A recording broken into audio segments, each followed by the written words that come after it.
오늘 말씀도 다니엘이 본 환상입니다. 어제 본문에 나오는 순양 또 숫염소 그것을 이제 해석을 이제 다니엘이 듣게 됩니다. 순양과 순염소의 해석을 이제 다니엘이 궁금해하고요, 또 알고자 합니다.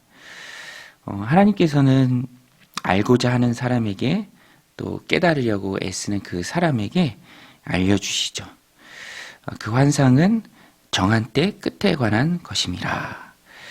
정한 때가 있습니다. 하나님께서 역사의 주관자로서 모든 역사를 운행하시죠.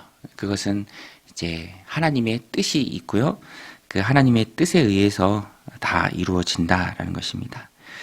오늘 본문의 다니엘이 해석을 알게 되는 것은 바벨론 때죠. 바벨론 벨사살 왕 때입니다. 그 후에 다니엘이 페르시아의 다리오 왕 때 사자굴에 들어가게 되죠. 그래서 저도 이렇게 본문을 보면 다니엘이 알고자 했고 또 하나님이 다니엘에게 보여주셨고 그 뜻을 알았을 때 세상을 향한 그 담대함이 나와서 알기에 우리가 뭐 시험을 봐도 공부도 많이 하고 준비가 되어 있고 또 그 문제에 대한 답을 안다면 거침없이 답을 써내려가는 거죠. 다니엘도 알았습니다. 하나님이 다 깨닫게 해주셨죠. 그리고 모든 나라가 하나님 손에 있다라는 것을 알았습니다. 절대 주권자이신 하나님을 향한 그 믿음이 있을 때 세상을 향해서 담대하게 나아갔고요.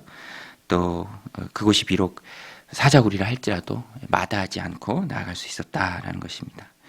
오늘 우리도 똑같습니다. 하나님의 뜻을 알고 또 하나님이 무엇을 중요하게 여기시는지 또 나를 통해서 이루고자 하시는 바가 무엇인지 내가 알고자 했으면 오늘 말씀 15절에 나오죠. 나 다니엘이 이 환상을 보고 그 뜻을 알고자 할 때 하나님께서 경로를 통해서 또 알려주십니다. 17절에도 나오죠. 내가 선 곳으로 나왔는데 그가 나올 때 두려워서 얼굴을 땅에 대고 엎드리매 그가 내게 이르되 인자야 깨달아 알라. 이 환상은 정한 때 끝에 관한 것이니라. 또 19절에도 이르되 진노하신 때가 마친 후에 될 일을 내가 내게 알게 하리니 이 환상은 정한 때 끝에 관한 것임이라. 그래서 이 바벨론 이후에 나오는 나라에 대한 이 환상이 순양과 순염소로 나옵니다. 바벨론 이후에 페르시아가 일어나죠. 또 그 이후에 헬라, 그리스 제국이 일어납니다. 20절, 21절에 보면 내가 본 바 두 뿔 가진 순양은 곧 메대와 바사의 왕들이요. 털이 많은 순염소는 곧 헬라의 왕이요. 그의 두 눈 사이에 있는 큰 뿔은 곧 그의 첫째 왕이요. 이 뿔이 꺾이고 그 대신에 네 뿔이 났은즉 그 나라 가운데에서 네 나라가 일어나되 그의 권세만 못하리라. 네 나라가 또 이 알렉산더 대왕 이후에 그의 장군들이 나라를 이제 네 개로 나눠서 분할해서 통치합니다.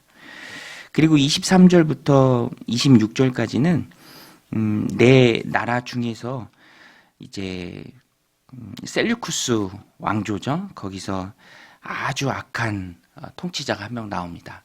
사실 오늘 본문은 1차적으로 그에 대한 예언이죠.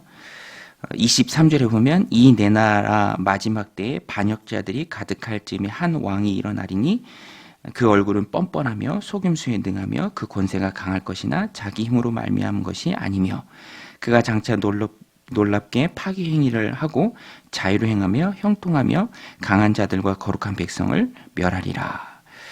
25절에도 그가 꾀를 베풀어 제 손으로 속임수를 행하고 마음에 스스로 큰 체하며 또 평화로운 때에 많은 무리를 멸하며 또 스스로 서서 만왕의 왕을 대적할 것이나 그가 사람의 손으로 말미암지 아니하고 깨지리라. 이 예언은 다니엘이 본 이 환상의 해석, 이 예언은 셀루쿠스 왕조에서 나오는 안티오쿠스 4세, 안티오쿠스 에피파네스를 말합니다. 구약이 있고 신약이 있는데요.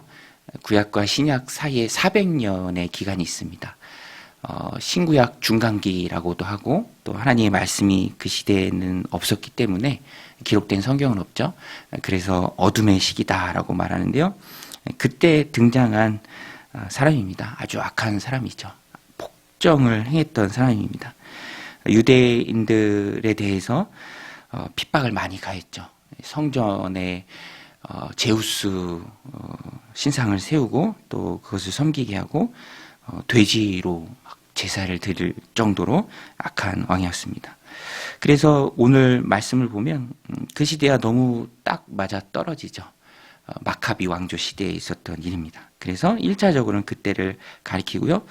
또 이것이 이중 성취입니다.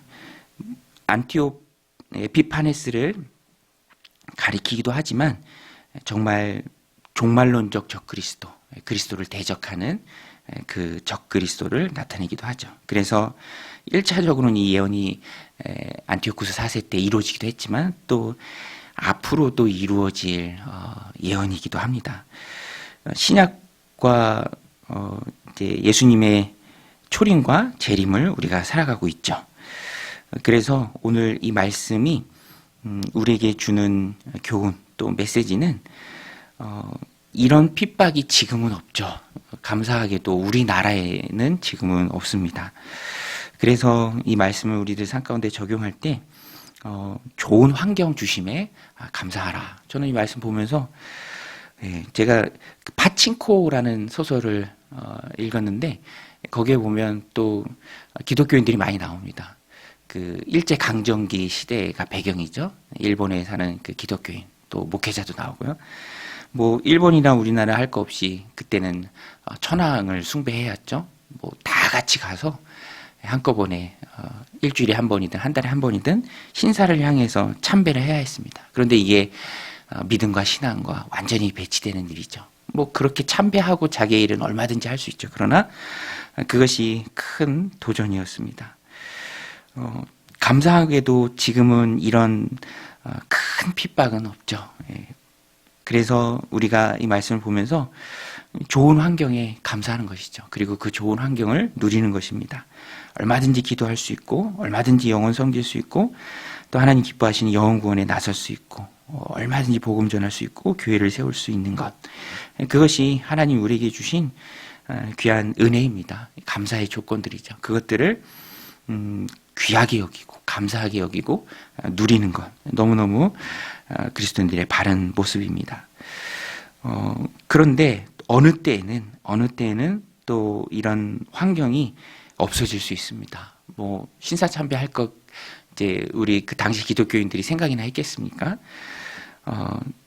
어느 때에는 또 박해가 있을 수 있죠. 그때 우리는 오늘 본문에 보면은 정한 때가 있습니다. 정한 때 끝에 관한 것.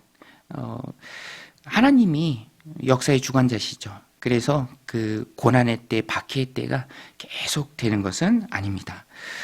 그래서 고난의 때를 직면한다면 그때를 준비해야 하고요. 또 그 시기를 잘 이겨내고 견뎌낼 수 있도록 우리가 우리의 마음을 꼭 붙들어야 합니다. 버티고 또 견뎌내는 것이죠. 지금도 그 세계 곳곳에 전쟁도 많고 또 어려움도 참 많이 있죠. 그런데 어떤 면에서 보면 오늘 우리가 살아가는 이 시대가 영적인 전쟁터입니다. 특별히 우리 마음을 향한 공격들이 참 많이 있죠. 풍요의 영적인 눈이 감기기 쉬운 때를 우리가 살아가고 있습니다.